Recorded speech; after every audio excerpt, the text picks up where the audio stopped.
വേദങ്ങളുടെയും ഋഷിവര്യന്മാരുടെയും പുണ്യഭൂമിയായ ആർഷഭാരതം ക്രിസ്തുവിൻ്റെ സുവിശേഷം ഏറ്റുവാങ്ങിയത് മാർത്തോമാ ശ്ലീഹായുടെ വരവോടെയാണ്. വളരെ ശ്രേഷ്ഠമായ രീതിയിൽ അജപാലന ശുശ്രൂഷയിൽ ഇടപെട്ടിരുന്ന പാലക്കൽ തോമാ മൽപ്പാനച്ചനും പോരുകുര തോമാ മൽപ്പാനച്ചനും വിശുദ്ധ ചവറ കുര്യാക്കോസ് ഇലേസ് പിതാവും കണിയാന്തറ സഹോദരനോടൊപ്പം കേരള സമൂഹത്തെ കൂടുതൽ സമുദ്ധരിക്കത്തക്ക രീതിയിൽ അവരുടെ വിശ്വാസ ജീവിതം ക്രമീകരിക്കുന്നതിന് വേണ്ടി അന്നത്തെ വൈദിക മേലധ്യക്ഷൻ്റെ അനുവാദത്തോടുകൂടെ സമൂഹത്തിൽ നിന്നും അകന്ന് ഒരു സന്യാസ സമൂഹം രൂപപ്പെടുത്തി സമൂഹത്തിന് ഉന്നതിക്ക് വേണ്ടി പ്രയത്നിക്കാനും വേണ്ടി തീരുമാനിക്കുന്നുണ്ട്.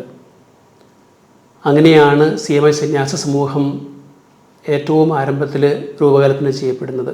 1831 മെയ് 11 മാന്നാനം കുന്നിൽ വച്ച് രൂപതാ പട്ടക്കാരായ തോമസ് പൊരൂക്കര അച്ഛനും മൽപ്പാൻ തോമസ് പാലക്കൽ അച്ഛനും വിശുദ്ധ കുര്യാക്കോസ് ഏലിയാസ് അച്ഛനും ദൈവനിവേശത്താൽ പ്രേരിതരായി ഭാരതത്തിലെ ആദ്യ തദ്ദേശ സന്യാസ സഭയായ CMIക്ക് രൂപം നൽകി. വാച്ച വനവാസത്തിന് പോകാം എന്നുള്ള ചിന്തയോടുകൂടെയാണ് അവർ സന്യാസത്തെക്കുറിച്ച് ചിന്തിക്കുന്നതെങ്കിലും പിന്നീട് ദൈവികമായിട്ടുള്ള ഇടപെടലുകൾ വഴിയായിട്ട് ഒരു സമൂഹമായി ജീവിക്കുകയും കണ്ണ് കാട്ടപ്പെട്ട നന്മകളെല്ലാം യാഥാർത്ഥ്യമാക്കുന്നതിന് വേണ്ടിയിട്ടുള്ള ഒരു കൂട്ടായിട്ടുള്ള യത്നമായിരുന്നു CMI സന്യാസ സമൂഹത്തിൻ്റേത്. ദൈവസ്നേഹ ചൈതന്യത്തിനും മാനവ സേവനത്തിനും ഊന്നൽ നൽകിയ കർമ്മലീത്ത സഭയുടെ പ്രാർത്ഥനയിൽ അലിഞ്ഞ പ്രവർത്തനങ്ങൾ അന്നുവരെ കണ്ടുശീലിച്ച സുവിശേഷ പ്രഘോഷണങ്ങളിൽ നിന്നും വ്യത്യസ്തമായിരുന്നു. ഇത് കർമ്മലീത്ത സഭയുടെ ദ്രുതഗതിയിലുള്ള വളർച്ചയ്ക്ക് കാരണമായി. ഇന്ന് കേരളത്തിലും കേരളത്തിന് പുറത്തുമായി 15 പ്രവിശ്യകളാണ് CMI സഭയ്ക്കുള്ളത്. ലോകമെമ്പാടും CMI സന്യാസ വൈദികർ ചെയ്തുവരുന്ന മിഷൻ പ്രവർത്തനങ്ങൾ ശ്ലാഘനീയമാണ്.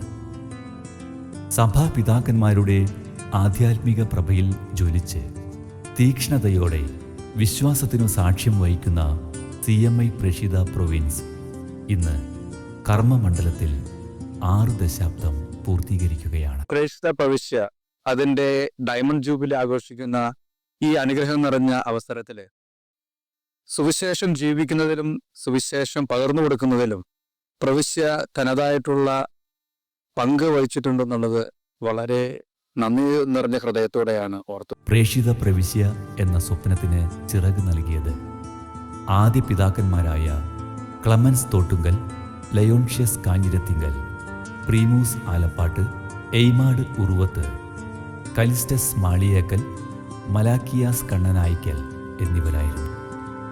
ഈ ഒരു കാലയളവിൽ 30ഓളം സഭാംഗങ്ങൾ പ്രവിശ്യയിൽ നിന്നും ദൈവസന്നിധിയിലേക്ക് വിളിക്കപ്പെട്ടു. മെച്ചപ്പെട്ട രീതിയിലുള്ള അജപാലന സംവിധാനങ്ങളുണ്ടായിരുന്ന തൃശ്ശൂർ പരിസരത്തു നിന്നും ഇതര കേരളത്തിലുള്ള പ്രദേശങ്ങളിൽ നിന്നുമായി പാലക്കാട്, കോയമ്പത്തൂർ, ഈറോഡ് പ്രദേശങ്ങളിലേക്ക് വന്നു ചേർന്ന സഹോദരങ്ങൾക്ക് അവരുടെ വിശ്വാസ ജീവിതം അർത്ഥപൂർണമായി ജീവിക്കുന്നതിനുള്ള സാഹചര്യങ്ങൾ അന്ന് ഇവിടെ സംജാതമായിരുന്നില്ല. 1960 പരിശുദ്ധ സിംഹാസനം സുറിയാനി സഭാ മക്കൾക്കായി കോയമ്പത്തൂർ മിഷൻ അനുവദിച്ചതോടെയാണ് സ്വന്തം നാടും ഭാഷയും ഉപേക്ഷിച്ച് മിഷൻ പ്രവർത്തനത്തിനായി CMI സന്യാസ വൈദികർ തമിഴ് ദേശത്തേക്ക് യാത്രയായത്. തൃശ്ശൂർ പ്രൊവിൻസിലായിരുന്ന ഞങ്ങൾ കുറച്ച് അച്ഛന്മാർ 19 അച്ഛന്മാർ അവിടെ മെമ്പേഴ്സായിട്ട് ചേർന്നു.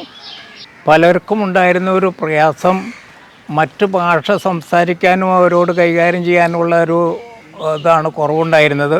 തമിഴ് നേരെ പഠിച്ചിട്ടുള്ളവരല്ലായിരുന്നു അന്ന് പോയവരൊക്കെ. കഷ്ടിച്ച് തമിഴൊക്കെ കേട്ട് പഠിച്ചും അവരോട് സംസാരിച്ചുമൊക്കെ അത്യാവശ്യമുള്ളത് നടത്തിയതാണ്. നമ്മുടെ വലിയച്ഛന്മാരൊക്കെ കുറേശ്ശെയാണ് അങ്ങനെ തമിഴും കാര്യങ്ങളൊക്കെ പഠിച്ചു തുടങ്ങിയതും കാര്യങ്ങൾ നടത്താൻ പ്രേരിപ്പിച്ചതും. ഇംഗ്ലീഷിൽ കേൾക്കാൻ അവർക്ക് മനസ്സിലാക്കാൻ സാധിക്കില്ല, നമുക്ക് തമിഴ് പറഞ്ഞാലും നമുക്ക് മനസ്സിലാവില്ല. അങ്ങനെ 2 തരത്തിലുള്ള കുഴപ്പങ്ങളൊക്കെ ഉണ്ടായിരുന്നു. അതിൽ നിന്നൊക്കെ തരണം ചെയ്ത് കുറച്ച് കഴിഞ്ഞപ്പോൾ ഇന്നത്തെ തലമുറയൊക്കെ തമിഴ് പഠിച്ച് ധാരാളം അവർക്ക് കൈകാര്യം ചെയ്യാനുള്ള അവസ്ഥകളൊക്കെ എത്തിക്കഴിഞ്ഞു. അജപാല ശുശ്രൂഷയാണ് തിരുസഭ പ്രത്യേകമായിട്ട് പ്രവിശ്യ ഏൽപ്പിച്ച ദൗത്യം. അത് ഏറ്റവും ഭംഗിയായിട്ട് നിർവഹിക്കുന്നതിൽ പ്രവിശ്യ വളരെയധികം മുന്നോട്ട് പോയിട്ടുണ്ടെന്നുള്ളതിൽ സംശയമില്ല. 1962 ഫാദർ മലാക്കിയസ് കണ്ണനായ്ക്കൽ ദേവമാതാ പ്രവിശ്യയുടെ പ്രൊവിൻഷ്യാളായതിനെ തുടർന്ന് കോയമ്പത്തൂർ മിഷനിലേക്ക് റീജിയണൽ സുപ്പീരിയറായി ഫാദർ ക്ലെമൻസ് തോട്ടുങ്കലിനെ നിയമിച്ചു. തുടർന്ന് കോയമ്പത്തൂരുള്ള സുറിയാനി മക്കളുടെ അജപാലന ആവശ്യങ്ങൾ നിർവഹിക്കാൻ തൃശൂർ രൂപതയുടെ മെത്രാൻ മാർ ജോർജ് ആലപ്പാട്ട് പിതാവ് ആവശ്യപ്പെടുകയും ചെയ്തു. 1979 സഭയുടെ 31ാമത് ജനറൽ സിനാക്സിസിൽ കോയമ്പത്തൂർ റീജിയനെ വൈസ് പ്രൊവിൻസായി ഉയർത്തുകയും ലിറ്റിൽ ഫ്ലവർ മിഷൻ സെന്റർ എന്ന പേരിൽ ഔദ്യോഗികമായി നിലവിൽ വന്നു. ഇന്നത്തെ കോയമ്പത്തൂരിലെ ലിറ്റിൽ ഫ്ലവർ ആശ്രമമാണ് കോയമ്പത്തൂർ പ്രൊവിൻസിന്റെ ആസ്ഥാനമായിരുന്നത്. കോയമ്പത്തൂരിനെ കുറിച്ച് ചിന്തിക്കുമ്പോൾ അത് ഒരു കുടിയേറ്റ മേഖല പോലെയായിരുന്നു. ഞാൻ വരുമ്പോൾ നമുക്ക് സീറോ മലബാർ പള്ളികളൊന്നും തന്നെ ഇല്ല. ആകെ 2 പള്ളിയേ ഉള്ളൂ. ഒന്ന് രാമനാഥപുരത്തൊരു പള്ളി, ഒന്ന് സായിബാബ പള്ളി. നമുക്കിത് സീറോ മലബാർ സഭയുടേതായിട്ട് ഒന്നുമല്ലായിരുന്നു. ഒരു രൂപതയില്ലായിരുന്നു, പള്ളികളുമില്ലായിരുന്നു. ആദ്യം നമ്മൾ കല്യൂഷൻ സുപ്പീരിയർ ആയിരുന്ന അവസരത്തിലാണ് നമ്മൾ പള്ളികൾ പൂമാർക്കറ്റ് പള്ളി ഉണ്ടാക്കാനാണ് ഒക്കെ വാടക കെട്ടിടത്തിൽ നമ്മുടെ അന്ന് അവറാൻ ചേട്ടൻ്റെ മര മുറിക്കുന്ന അതിൻ്റെ ഉള്ളിലാണ്, ഒരു ഷെഡിലാണ് നമ്മൾ കുർബാന അർപ്പിച്ചിരുന്നത്. പിന്നീട് നമുക്ക് കൗണ്ടമ്പാളയത്ത് നമ്മൾ പള്ളി ആരംഭിക്കാൻ സഹായിച്ചു. എടയാർപാളയത്ത് പള്ളി ആരംഭിച്ചു. നമ്മുടെ സെക്യൂരിഷൻ ഈറോഡായിരുന്നപ്പോൾ അവിടെ ദേവാലയം സ്ഥാപിക്കാൻ നോക്കി. ഈറോഡിൽ നിന്ന് അദ്ദേഹം ചെന്നാലിക്ക് പോയപ്പോൾ അവിടെ ദേവാലയം വെച്ചു. പിന്നെ നമ്മൾ പൊള്ളാച്ചിയിലെ ഇടവപ്പള്ളി അമൈക്യൂസിനെ പ്രത്യേകം ഓർക്കുന്നു. അദ്ദേഹമായിരുന്നു ആദ്യത്തെ വികാരി. അങ്ങനെ വിവിധ സ്ഥലങ്ങളിൽ കോയമ്പത്തൂരും ഇതുപോലെ മറ്റു സ്ഥലങ്ങളിലുമൊക്കെ വിശ്വാസികളെ യോജിപ്പിച്ച് അവിടെയൊക്കെ ദേവാലയങ്ങൾ സ്ഥാപിക്കാൻ നമ്മുടെ അച്ഛന്മാർ ശരിക്കും കഷ്ടപ്പെട്ടിട്ടുണ്ട്. ദൈവപരിപാലനയിൽ ആശ്രയിച്ചുകൊണ്ടുള്ള കൂട്ടായ പ്രവർത്തനവും പ്രാർത്ഥനയിൽ നിന്ന് ഉരുത്തിരിഞ്ഞു വന്ന ശുശ്രൂഷകളും പ്രൊവിൻസിന്റെ വളർച്ചയ്ക്ക് ആക്കം കൂട്ടി. ഇന്ന് പ്രവിശ്യ ഏകദേശം 6 ഇടവകകളും അതോടൊപ്പം തന്നെ ഒരു മിഷൻ സെൻ്ററും മറ്റ് രാജ്യങ്ങളിൽ ഇതുപോലെ ഇടവക സേവനം ചെയ്യുന്നുണ്ട്. Kenya, Brazil, Canada, America, Germany, Switzerland, Philippines, Italy, അങ്ങനെ വിവിധ രാജ്യങ്ങളിലായിട്ട് സഭാംഗങ്ങൾ ആത്മീയ ശുശ്രൂഷ ചെയ്യുന്നതിൽ പ്രത്യേകമായിട്ടുള്ള ആത്മാർത്ഥമായിട്ടുള്ള പരിശ്രമം നടത്തുന്നുണ്ട്.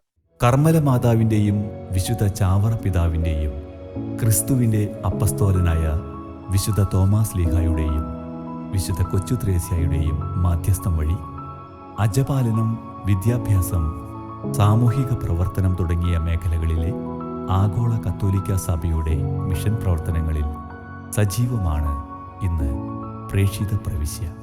90 മുതലാണ് നമ്മൾ ജർമ്മനിലേക്ക് ആൾക്കാരെ വിട്ടു. ആദ്യമായിട്ട് നമ്മുടെ പായപ്പനച്ഛൻ വിട്ടു. പിന്നെ അത് കഴിഞ്ഞിട്ട് 93 കാലഘട്ടത്തിൽ ഡേവിസിനെ വിട്ടു. പിന്നെ കുറച്ച് അച്ഛന്മാരെ നമ്മൾ ഫോറിനിലേക്ക് വിട്ടു. അതിനുശേഷം പിന്നെ നമ്മൾ കുറച്ചുകൂടി കൂടുതൽ പേരെ വിട്ടു.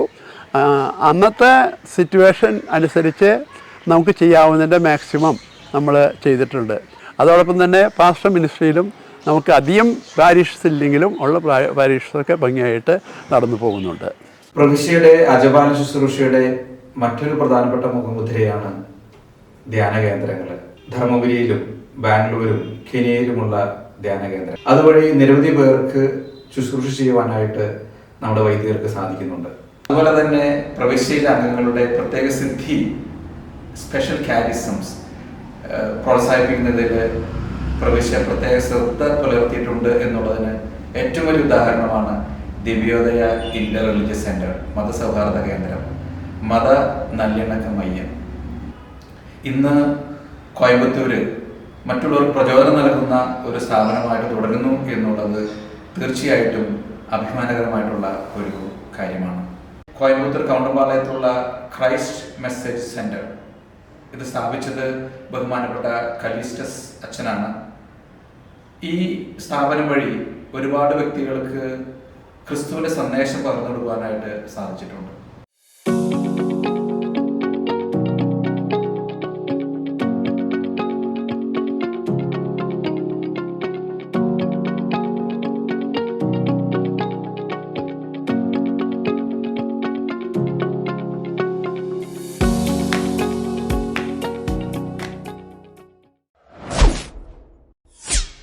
പ്രേക്ഷിത പ്രൊവിൻസിൻ്റെ ആദ്യകാല സ്ഥാപനങ്ങളായ Lisieux school Coimbatore, Bharatamata higher secondary school Palakkad, Carmel school Shoranur, Carmel school Erode, Vishwadeepthi Pollachi, Chavara Vidyabhavan Coimbatore, ഈ സ്ഥാപനങ്ങളിലൂടെ ക്രൈസ്തവ മൂല്യങ്ങളുടെ മഹനീയ ശോഭ ഇളമനസ്സുകളിൽ കൊളുത്തിവെക്കുവാനായിട്ട് ആദ്യകാല മിഷണന്മാർക്ക് സാധിച്ചു. 60 വർഷം പൂർത്തിയാകുമ്പോൾ പ്രേക്ഷിത പ്രൊവിൻസ് കോയമ്പത്തൂരും പാലക്കാടും കരിയിലുമായി 15 സ്കൂളുകളും 2 കോളേജുകളുമാണ് നടത്തിക്കൊണ്ടു പോകുന്നത്.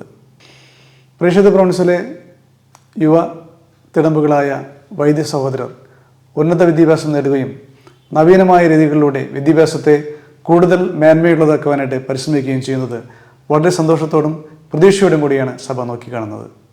പ്രേക്ഷിത പ്രൊവിൻസിൻ്റെ വിദ്യാഭ്യാസ പ്രവർത്തനങ്ങൾ CMI സഭയ്ക്ക് തന്നെ അഭിമാനകരവും ഈ വിദ്യാഭ്യാസ പ്രവർത്തനത്തിലൂടെ അനേകായിരം കുഞ്ഞുമക്കളെ വിജ്ഞാനത്തിൻ്റെ വിധിയിലേക്ക് കൈപിടിച്ച് നടത്തുക വഴി ഒത്തിരിയേറെ കുടുംബങ്ങൾ പ്രതീക്ഷയുടെയും പ്രത്യാശയുടെയും വഴിയിലേക്ക് കടന്നു വന്ന് സമൂഹത്തിൻ്റെ ഉന്നത ശ്രേണിയിൽ വിരാജിക്കുകയും കാണുമ്പോൾ സഭ സന്തോഷിക്കുന്നു. ഒരിക്കൽ കൂടി എല്ലാവർക്കും ജൂബിലിയുടെ മംഗളങ്ങളും ആശംസകളും നേരുന്നു.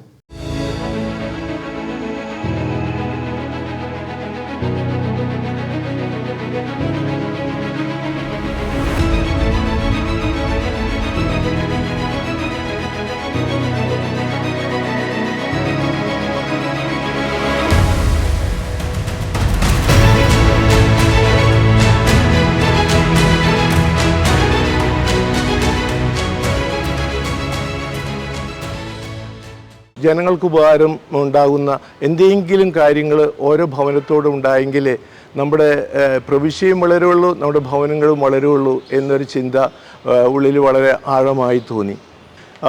ഉദാഹരണമായിട്ട് പെരിന്തൽമണ്ണ ചെന്നപ്പോൾ അത് ഒരു പാറ മുഴുവൻ നിറഞ്ഞു നിൽക്കുന്ന സ്ഥലം. അവിടെ നിന്ന് അങ്ങോട്ട് നോക്കി നിന്നപ്പോഴാണ് എന്താ ഇവിടെ ഒരു സ്കൂൾ തുടങ്ങിയാൽ എന്താ അത് വിജയിക്കില്ലേ? അപ്പോൾ ഇത്രയും സ്ഥലം അത് നമുക്കൊരു ഉപകാരപ്രദമായി തീരും, അത് ഭവനത്തിന് ചുറ്റുമുള്ള മനുഷ്യർക്ക് ഉപകാരപ്രദമായി തീരും. അങ്ങനെയാണ് പെരിന്തൽമണ്ണ സ്കൂള് നമ്മൾ ആരംഭിക്കുന്നത് തന്നെ. അതുപോലെ തന്നെ അന്ന് നമ്മുടെ CMI ഭവൻ വിറ്റിട്ടാണ് നമ്മൾ കുറച്ച് സ്ഥലം വാങ്ങിച്ചത് ഹോസൂർ. അപ്പോൾ അവിടെ ഒരു സ്കൂൾ തുടങ്ങാൻ ഉള്ള ഒരു ചിന്ത മനസ്സിൽ വന്നു. അങ്ങനെയാണ് അത് കാർമൽ ഈറോഡ് കാർമൽ സ്കൂളിനെ ഏൽപ്പിക്കുന്നതും സേവ്യറച്ചൻ ഉത്തരവാദിത്തം ഏറ്റെടുക്കുന്നതും സേവ്യറച്ചൻ്റെ നേതൃത്വത്തിൽ അവിടെ ആദ്യം ഒരു ആശ്രമം പണിതു, പിന്നീട് അത് നല്ലൊരു സ്കൂളായിട്ട് വളരുകയും ചെയ്തു. അതുപോലെ തന്നെ മിഷീനിനെ കുറിച്ച് ചിന്തിച്ചു ഞങ്ങൾ.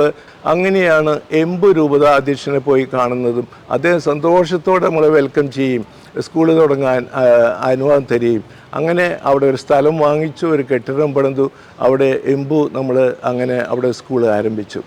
അതുപോലെ തന്നെ ഈറോഡും പാലക്കാടും പൊള്ളാച്ചിയും ലിസിയു കോയമ്പത്തൂർ സായിബാബ കോളനിയൊക്കെ 4 സ്കൂൾ ആരംഭിക്കാനുള്ള ശ്രമങ്ങൾ ഉണ്ടായത്. പാവങ്ങളോടുള്ള കരുതലും സേവനവും മുഖമുദ്രയാക്കി വർത്തിച്ചിരുന്ന സഭാ സമൂഹത്തിന്റെ ലളിതമായ തുടക്കമായിരുന്നു കോയമ്പത്തൂർ മിഷൻ. പ്രേക്ഷിത പ്രവിശ്യയുടെ ആരംഭ ദിശയിൽ തന്നെ പ്രേക്ഷിത പ്രവിശ്യയുടെ പിതാക്കന്മാരെ സോഷ്യൽ വർക്കിന് ഒത്തിരിയേറെ ഊന്നൽ നൽകിയിട്ടുണ്ട് എന്നുള്ളത് വളരെ വാസ്തവമാണ്. CMI സഭയ്ക്ക് തന്നെ മാതൃകയായ രീതിയിലാണ് അവർ സോഷ്യൽ വർക്കിന് ഊന്നൽ നൽകിയിരിക്കുന്നത്. പ്രേക്ഷിത പ്രവിശ്യയുടെ ആരംഭത്തിൽ 2 പ്രധാനപ്പെട്ട സെൻറ്റേഴ്സായിരുന്നു നമുക്കുണ്ടായിരുന്നത്. ഒന്ന് അട്ടപ്പാടിയിൽ ആസോ എന്ന് വിളിക്കപ്പെടുന്ന ആ സംഘടനയും PSS എന്ന് വിളിക്കപ്പെടുന്ന പൊള്ളാച്ചിയിലെ സമഗ്ര വികസനത്തിനായി രൂപം കൊണ്ട ഒരു സംഘടനയും. ഈ 2 സെൻറ്റേഴ്സിലൂടെയും ഒത്തിരിയേറെ പ്രവർത്തനങ്ങൾ നമ്മൾ നടത്തിയിട്ടുണ്ട്. ഒത്തിരിയേറെ വില്ലേജ് എക്സ്പോഷർ പ്രോഗ്രാമും ആദിവാസികൾക്കായിട്ടും മറ്റു പാവപ്പെട്ടവർക്കായിട്ടും ഒത്തിരിയേറെ പരിപാടികൾ നമ്മൾ നടത്തിയിട്ടുണ്ട്. പിന്നീട് ഒരു 2ാം വേവ് എന്ന് പറയുന്നത് ബഹുമാനപ്പെട്ട സണ്ണി ഊക്കനച്ചൻ്റെ നേതൃത്വത്തിൽ തുടങ്ങിയ ആകാശപ്പറവകളുടെ ഒരു വേവാണ്. ആ ആകാശപ്പറവകളുടെ വേവിൽ പല ആശ്രമങ്ങളും ആകാശപ്പറവകളുടെ സംരംഭകരായി മാറി. ആരോരുമില്ലാതെ കിടക്കുന്ന രോഗികളായ മക്കളെ എടുത്ത് സംരക്ഷിക്കുന്ന ഒരു പ്രധാനപ്പെട്ട ദൗത്യമായിരുന്നു ആകാശപ്പറവയുടേത്. ആദ്യമേ തന്നെ ആകാശപ്പറവ രൂപം കൊണ്ടത് കരിമ്പയിലാണ്. ത്രിത്വാശ്രമം എന്ന പേരിൽ ഇന്നറിയപ്പെടുന്ന കരിമ്പയിലെ ആകാശപ്പറവകളുടെ ആശ്രമം ബഹുമാനപ്പെട്ട സണ്ണിയച്ചൻ്റെ നേതൃത്വത്തിൽ തുടങ്ങിയ ഒന്നാമത്തെ സംരംഭമാണ്. അതിൻ്റെ ചുവട് പിടിച്ചുകൊണ്ട് വെട്ടത്തൂര് അൽഫോൺസ് ഭവൻ എന്ന് പറയുന്ന ഒരു ആശ്രമവും അധികം വൈകാതെ തന്നെ തുടങ്ങി. അതിൻ്റെ ചുവട് പിടിച്ചുകൊണ്ടാണ് കോയമ്പത്തൂര് കരുണയില്ലം അധികം താമസിച്ച് തന്നെ തുടങ്ങുന്നത്. ഇതോട് കൂടെ പോകുന്ന മറ്റ് 2 സ്ഥാപനങ്ങളാണ് ഒറ്റപ്പാലം സുഹൃത്ത് ഭവനും ചെന്നിമലയിലുള്ള ഉദയം ആശ്രമവും. ഒറ്റപ്പാലത്തുള്ള സുഹൃത്ത് ഭവനിലെ ആരോരുമില്ലാത്ത മക്കളെ നമ്മൾ ശുശ്രൂഷിക്കുന്നു.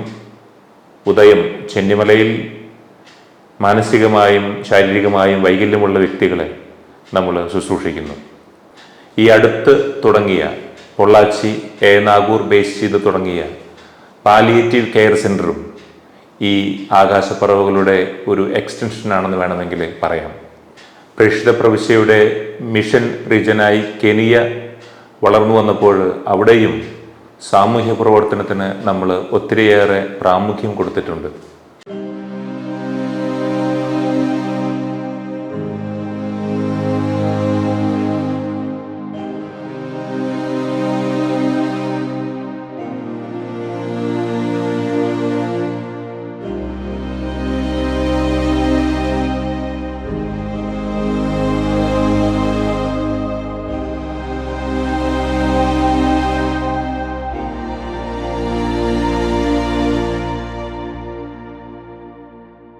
പണ്ട് ഇംഗ്ലീഷ് മീഡിയം സ്കൂളിലെ പ്രൊവിൻസ് എന്നുള്ള നമ്മൾ അറിയപ്പെട്ടിരുന്നത്. ഇപ്പോൾ നമ്മൾ സാമൂഹ്യ സേവന വിഷയത്തിലും കൂടുതൽ ശ്രദ്ധയിലെത്തി വരുന്നുണ്ട്. കൗണ്ടംപാളയത്ത് പ്രവർത്തനങ്ങൾ, അതുപോലെ തന്നെ വെട്ടത്തൂര്, അങ്ങനെയുള്ള സ്ഥലങ്ങളിലുള്ള അതൊരു നമ്മുടെ പ്രൊവിൻസിൻ്റെ ഒരു മുഖമായിട്ട് മാറിയിട്ടുണ്ട്. തീഷ്ണതയോടെ നടത്തുന്ന സുവിശേഷ പ്രഘോഷണ പ്രവർത്തനങ്ങൾ ദൈവജനത്തെ ആശ്വസിപ്പിക്കുകയും ദൈവോന്മുഖരാക്കുകയും ചെയ്യുന്നു. പ്രവിശ്യയുടെ സോഷ്യൽ വർക്കിനെ കുറിച്ച് നോക്കുമ്പോൾ പ്രധാനമായിട്ടും 3 തലങ്ങളിലാണ് നമ്മൾ സോഷ്യൽ വർക്ക് ചെയ്യുന്നത്. ഒന്നാമതായിട്ട് പ്രൊഫഷണൽ സോഷ്യൽ വർക്ക് സെൻ്ററുകൾ വഴിയായിട്ട് നമ്മൾ ആവശ്യക്കാരിലേക്ക് എത്തുന്നു. അവരിലേക്ക് ദൈവസ്നേഹം നമ്മുടെ പ്രവൃത്തികളിലൂടെ പകർന്നു കൊടുക്കുന്നു. രണ്ടാമത്തത് ആരോരുമില്ലാത്ത മക്കളെ നോക്കുന്നതിനായിട്ടുള്ള ആകാശപ്പറവുകളുടെ സംരംഭം. അതുവഴിയായിട്ട് വളരെ പാവപ്പെട്ട ദൈവത്തിൻ്റെ സ്നേഹം ആവശ്യമുള്ള മക്കളെ നമ്മൾ നമ്മുടെ സ്ഥാപനങ്ങളിലേക്ക് കൊണ്ടുവന്ന് അവർക്ക് ആവശ്യമുള്ളതൊക്കെ നമ്മൾ കൊടുക്കുന്നു. മൂന്നാമത്തതായിട്ട് ഓരോ ഭവനവും ഓരോ ഇൻസ്റ്റിറ്റ്യൂഷനും അവരാൽ കഴിയുന്ന രീതിയിലുള്ള ഒത്തിരിയേറെ സോഷ്യൽ വർക്കുകൾ ചെയ്തുകൊണ്ടിരിക്കുന്നുണ്ട്. ആധുനിക കാലഘട്ടത്തിൽ സാമൂഹിക സാംസ്കാരിക രംഗത്തും വിദ്യാഭ്യാസ രംഗത്തും മികച്ച നേട്ടങ്ങൾ കൈവരിച്ച് മുന്നേറാൻ സാധിക്കുന്നു എന്നത് ദൈവകൃപയല്ലാതെ മറ്റൊന്നുമല്ല എന്ന തിരിച്ചറിവിൽ കൃതജ്ഞതയോടെ ഇവർ കർമ്മോത്സുകരാകുന്നു. ദൈവത്തിൻ്റെ പ്രത്യേക പരിപാലനയിൽ പ്രേക്ഷിത പ്രവിശ്യ 60 വർഷത്തെ മിഷൻ സാന്നിധ്യവും പ്രവർത്തനങ്ങളും പൂർത്തിയാക്കുമ്പോൾ ഒത്തിരിയേറെ കൃതജ്ഞതയോടുകൂടെ ഞങ്ങളെല്ലാവരും ദൈവസന്നിധിയിലായിരിക്കുന്നു. ഈ 60 വർഷത്തിൽ പ്രേക്ഷിത പ്രവിശ്യയ്ക്ക് ഏറ്റവും ഉന്നതമായ ദൈവകൃപ ലഭിച്ചിരിക്കുന്നത് പുണ്യശ്രവനായ ഡൺസനച്ചൻ്റെ വ്യക്തിത്വത്തിലൂടെയാണ്. അദ്ദേഹത്തിൻ്റെ മാധ്യസ്ഥ്യവും മാതൃകയും ഞങ്ങൾ ഒത്തിരിയേറെ പ്രതീക്ഷയോടുകൂടിയാണ് മുന്നിൽ കാണുക. 2024 വർഷം ഡയമണ്ട് ജൂബിലി ആഘോഷിക്കുമ്പോൾ ഫ്രാൻസിസ് പാപ്പ നമ്മോട് ആവശ്യപ്പെടുന്നത് പോലെ പ്രേക്ഷിതയുടെ ഓരോ അംഗവും പ്രത്യാശയുടെ തീർത്ഥാടകരായി തീരുവാൻ വേണ്ടിയിട്ടുള്ള ഒരു പ്രാർത്ഥനയാണ് ഞങ്ങൾക്കിന്ന് ഞങ്ങളുടെ മനസ്സിലുള്ളത്. പ്രേക്ഷിത പ്രവിശ്യയുടെ മധ്യസ്ഥിയ വിശുദ്ധ കൊച്ചുത്രേസ്യ ഞങ്ങൾക്ക് മാതൃകയായും പ്രതീക്ഷയായും ഞങ്ങൾ മുൻപോട്ട് നയിക്കട്ടെ എന്ന് ഞങ്ങൾ പ്രാർത്ഥിക്കുന്നു.